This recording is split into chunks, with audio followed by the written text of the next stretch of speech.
Okay, this is a short video to answer a question by one of the students who heard a quick comment when I was talking about a change of direction in criminal law that would amount to a third Copernican revolution. He said, well, assuming we understand what the first Copernican revolution is, which was the revolution effected by the Polish mathematician Copernicus, who said that it would be simpler on mathematical grounds to think of not the Earth, but the Sun as the center of the system that includes the Earth. At that time, of course, he's thinking we have Mercury, we have Venus, we have the Earth, we have Mars, and we have Jupiter.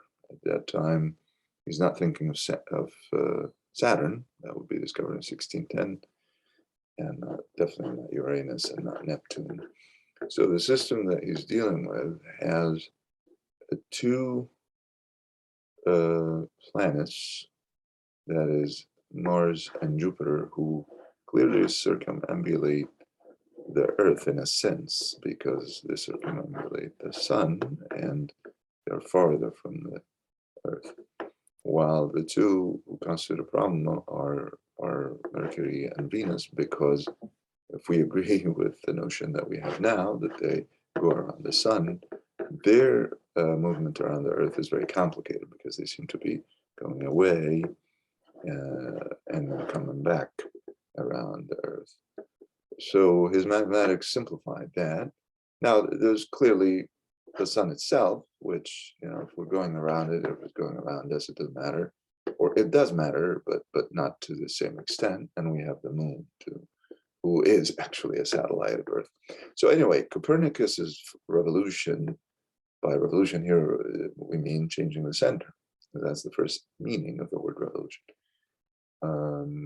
The center moves from being here because we're here to the Sun, where by leaving the Earth, you can actually see that there is movement and it is going around the Sun, not the Earth.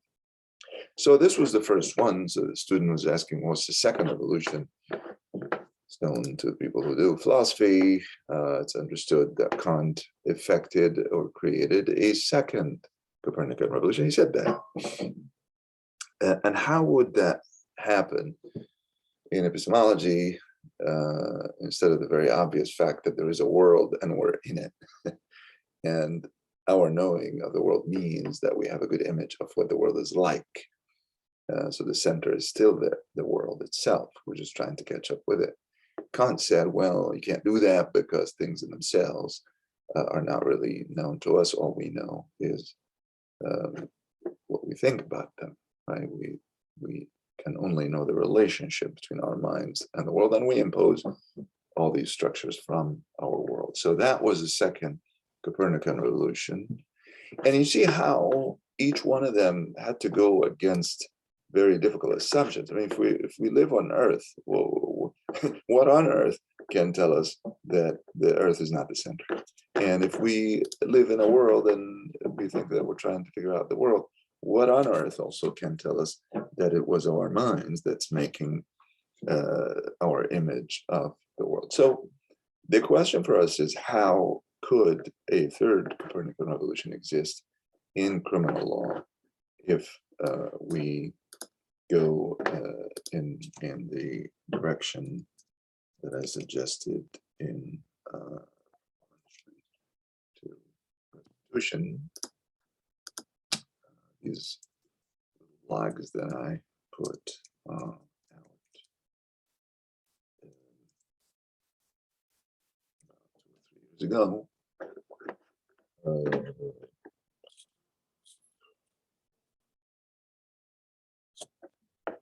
And how could that be a Copernican revolution? From punishment to restitution.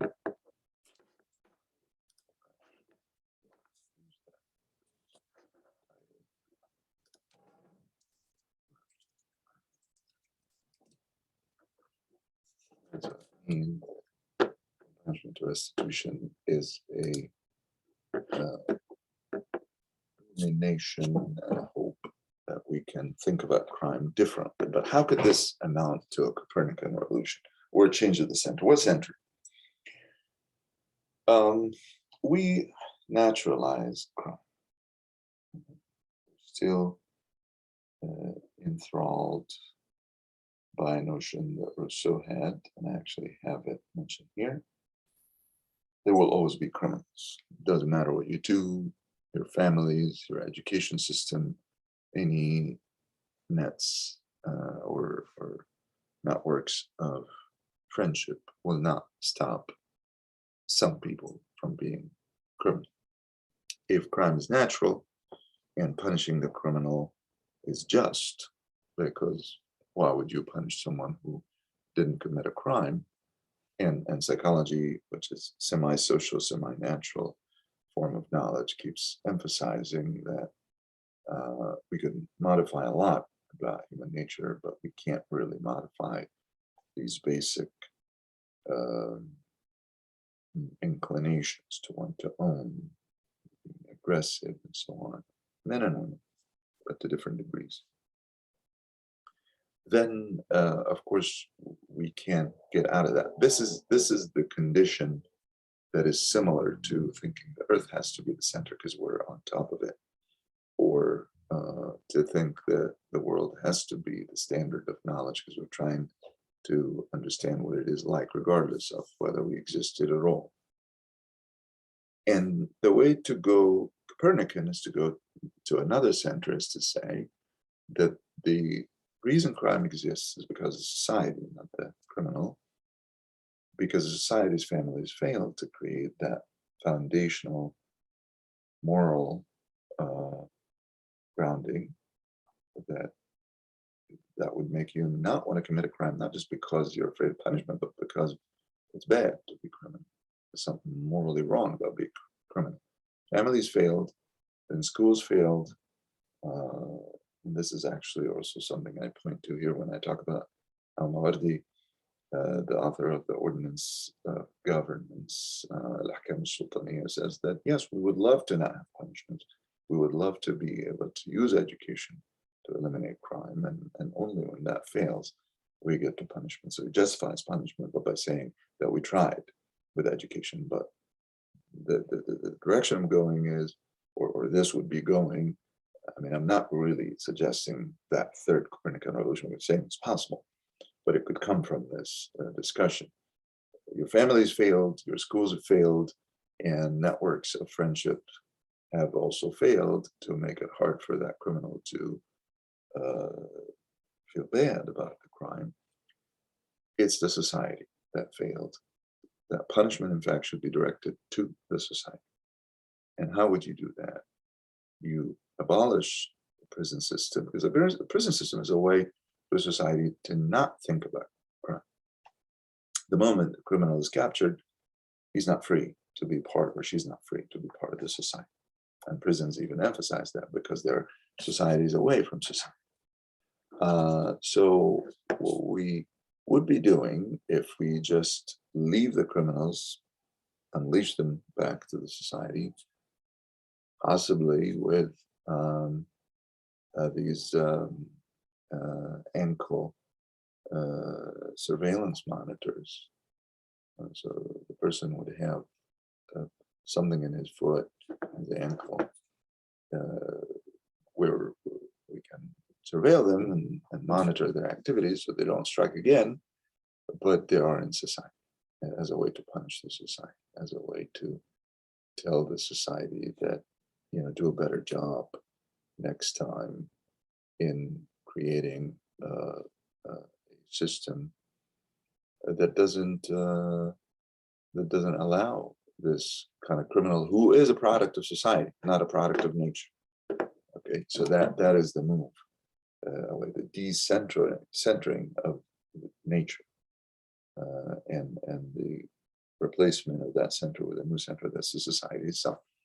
So by allowing the criminal to be in society and threatening the society again with the criminal being able to strike, then we're going from one center to another. That's that. So it would be a third Copernican movement or revolution, moving away from a certain center, because before Copernicus, the center was here and it went there.